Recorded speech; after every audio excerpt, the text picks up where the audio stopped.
He had two brothers, one of which was Colonel Alexander York, who was a lawyer, a member of the Kansas State Senate, and a Civil War veteran. Oh, you took someone related to somebody high stakes. It gets better. Also, he'd exposed a corrupt politician during the previous year, so he's basically one of the last people the Benders ever wanted to see on their doorstep. Yep, sounds right.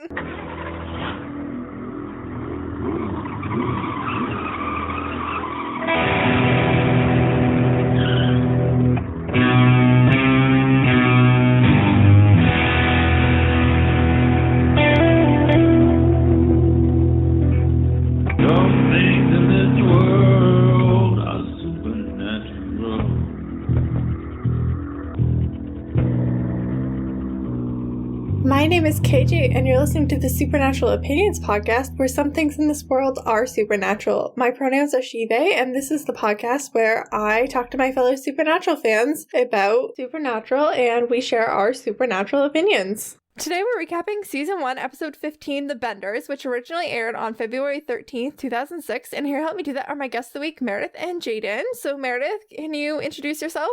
Absolutely. I'm Meredith, my pronouns are she and her, and this episode is really disturbing. Yes, it is. And Jaden. Hi, I'm Jaden, my pronouns are she and her. I don't know what else to do. That's okay. If you want to give your TikTok handle, you can. If not, you can do it at the end, and I will put your TikTok handle if you want, or anything else you want, in the episode description. Okay. This week's episode will contain spoilers for this episode and may reference previous episodes, but will not contain spoilers for later episodes of Supernatural. This week's episode is titled The Benders, and that's a reference to our monster of the week, the Bender family. And this week's episode was written by John Sheehan and directed by Peter Ellis. This is our fourth episode written by John Sheehan, so we've already seen his work in Skin, Hookman, and Scarecrow, which are some of the scarier episodes in this season, as is this one. So Dude has a talent. yes, this guy knew what he was doing. And Peter Ellis, we've also seen before. He directed what I consider to be the other scariest episode of this season, Bloody Mary. And this is his last episode of Supernatural. He passed away in April of 2006, and this episode came out in February of 2006. So unfortunately, this is one of his last projects. That's sad. Yeah, that's... Wow. I can't believe that they had to go through that. Just imagine all the emotions. Yeah, and like Kim Manners passed away, and he directed a whole bunch of episodes, and I know that really hit the whole cast really hard as well. Yeah, just imagine how close they all got within like the first few weeks. Exactly. So yeah, that's what we've got for writing and directing this week. It's a good group, especially for this being a scarier episode. We're gonna dive right into the recap this week. We're in Hibbing, Minnesota, which means somewhere in this town is probably a young Donna Hanscom. If you're a first-time watcher, Donna is a season 9 character who is the sheriff in Stillwater, Minnesota, but she grew up in Hibbing, which is the town that we are in. She's an absolute gem. I have personally decided that for my own self, to believe that Officer Kathleen, who we meet in this episode, definitely was an idol of Donna's and inspired her to go into policing, because we love Officer Kathleen and I love Donna. And 1 + 1, and that would be cool. So we're starting off, we're with a young boy who's watching some sort of scary movie, and he hears a noise outside, goes to the window to look, and sees a truck camper, sees a man in the parking lot getting dragged under a car. So that's nice. Yeah. Some nightmares. This child does exactly the right thing and tells an adult. So many times we see people not do that. Yeah, that part was like kind of wow. Like, just imagine being drugged underneath that car. A literal fear I did not know I had. I didn't know that was something I needed to be worried about, but I am.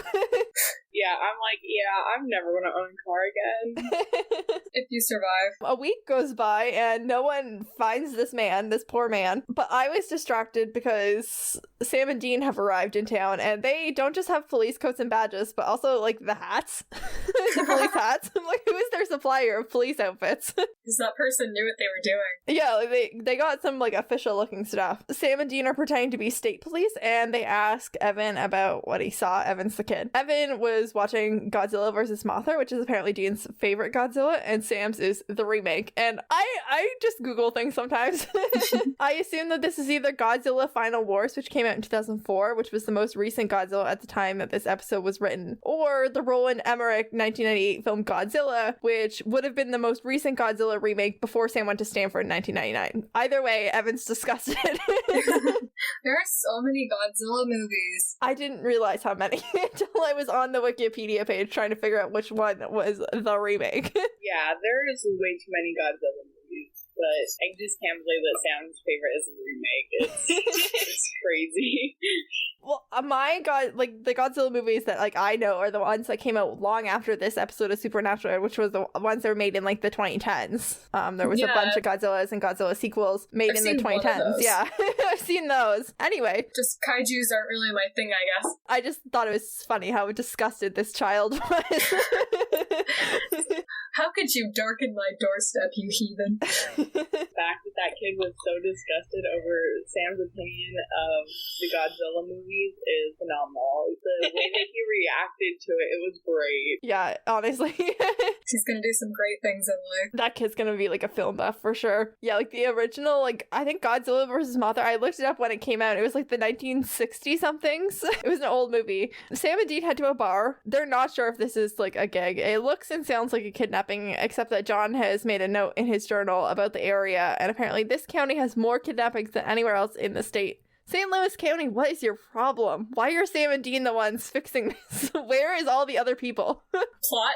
Apparently. Well, not just that, they're probably also the best hunters ever, so... I mean, yeah, that's true. But anyway, I think that, with this high rate of kidnappings, there should be other people looking into what the heck is going on in St. Louis County. Especially once we find out what's going on in St. Louis County and realize that this should never have been Sam and Dean's problem.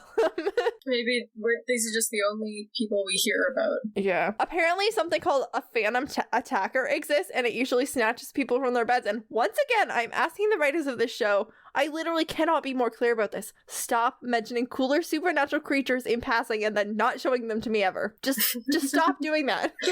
What the heck is a phantom attacker? Why don't we ever fight one? One thing that I couldn't get with the show is that it was the same monsters over and over, and I was just can we please have something super cool? What is this, and why don't we ever see one? Man, there are just so many really cool monsters in mythology. There's this Eastern European vampire that wears a gray shroud and makes weird noises all the time, and there's just so many cool things you could do that just aren't the same monsters over and over. Anyway, I'm just asking the writers, if you're gonna mention something really cool like that, please follow it up with an episode. I'm gonna start making a list of monsters that should have been on Supernatural. Please do. Yeah, you should send that, because I'd be down with that. As soon as I finish it. Dean wants to stay at the bar, but Sam wants to go find a motel. So Dean agrees to go. Sam heads out to the car. Dean's gonna go to the bathroom. We see the same camper truck parked in the parking lot that was in the parking lot when Evan saw that guy getting snatched. I don't think I mentioned it when I was talking about what Evan saw, but I did see that it was there, and it's in this parking lot as well. Sam hears something and he looks in her car, and it's a cat, and he gets scared, and it's funny. And then he gets away by the Impala, but then Dean comes outside, finds John's journal on the ground, which is already a bad sign. I'm already afraid. Because it's the journal. Not the journal. And the camper is gone. And then can we also talk about the fact that when people were starting to exit or enter the bar, Dean was like, hey, have you seen a guy walking out here about an hour or so ago? Oh, yeah, it was amazing. An hour? How long was Dean in the bathroom for? What else were you doing, Dean? I'm sure he just, ran to a lady on the way to the bathroom.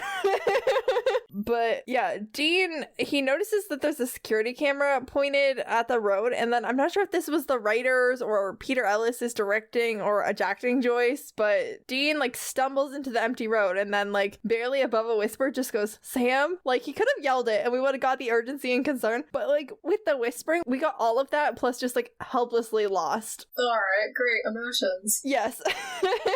And then Jessica Steen is here. I love Heartland. I've been watching it since I was a little kid, and Jessica Jessica Steen, who plays Officer Kathleen, plays Lisa Stillman, love interest and eventual wife of Grandpa Jack, and I love her so much.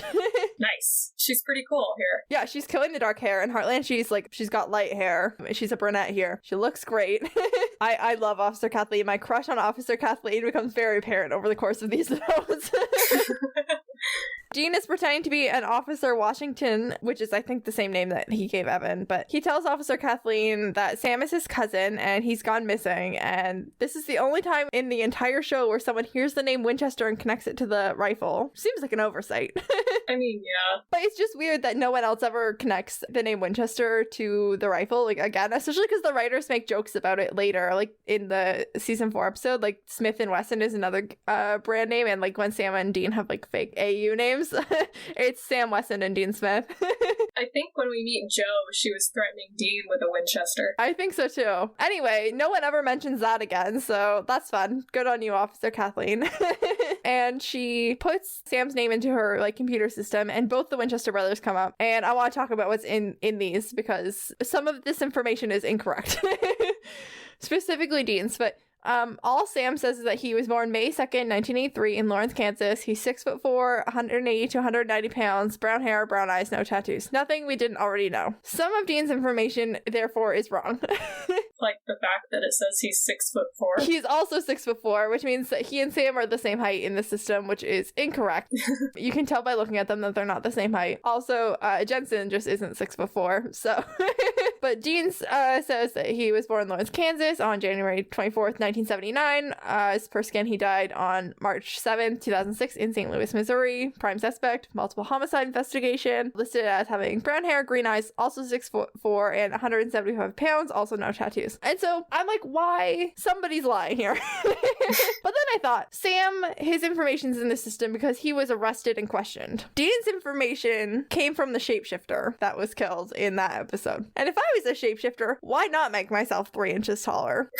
I feel like that's something that the shapeshifter could do, and I'm choosing to believe it because otherwise it's just sloppy. Honestly, that's the most relatable thing the shapeshifter ever could do. It's just be slightly taller. I mean, he probably wanted to, like, look Sam in the eyes better, too, like, during their forced brother confrontations that I hated. It's like the shapeshifter version of getting up on a stool so you could threaten someone. Anyway, Officer Kathleen, whose name is Hydak, by the way, in case I just forget to say it because I call her Officer Kathleen in all of my notes. It's Kathleen Hydak. She points out that Dean has a suspected murder charge, and Dean says that, because, you know, he's gone with Officer Washington, says that Dean's the black sheep of the family, but handsome, though. What a goof, honestly. I'm guessing there was no picture with that. There was not a picture included in either of these reports. That's probably good. It was 2006. Sending pictures took a lot of more energy, I assume. It's good for Dean. I don't really know. I was a child, but Officer Kathleen says that there was no active reports of Sam, so he's not arrested anywhere in the hospital, and says she can look at the county traffic camera that Dean saw outside the bar. Kathleen also says that Dean should fill out an official missing persons report, and Dean asks if he can go with her to check out the cam, and she's like, you can't do that. And he asks if any of the other missing people have come back and promises her that Sam will. And her face says no one's ever come back in this county, which is upsetting. Yikes. That's a really bad clearance rate. But I love that she was like, fine. Like, you could tell that she really didn't want to do it until, like, he just sat there and was like, please. Yeah. Don't make me pull out the Winchester charm. Yeah, really took a page out of Sam's book with the puppy dog eyes. He does them really well. Meanwhile, Sam is not having a good day. He's waking up in a literal cage, and with him is the other missing guy. Mr. Jenkins. That they were looking for. Yes, Mr. Alvin Jenkins. And then Dean is using the name Greg Washington. Kathleen has pulled the traffic cams, which are there for Amber Alert purposes, and they take photos every 3 seconds, and they notice the camper pulling out of the parking lot around the time that Sam went missing, and note that it has brand new plates despite being a piece of crap, therefore must be stolen. And campers, fun fact, are more than big enough to stow a body. Yep, even one as large as Sam. I say that, you know, this vehicle could have been recently sold, or they could have just put new plates on it, but whatever, it's probably stolen, and if that's the conclusion that they reached, that's fine. Whatever. Can we just talk about the fact that Sam has to crouch down in order to, like, be in that cage comfortably. It's not big enough.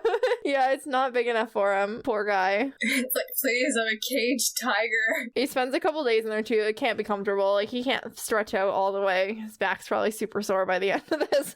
He has to, like, take turns stretching his legs and then stretching his back.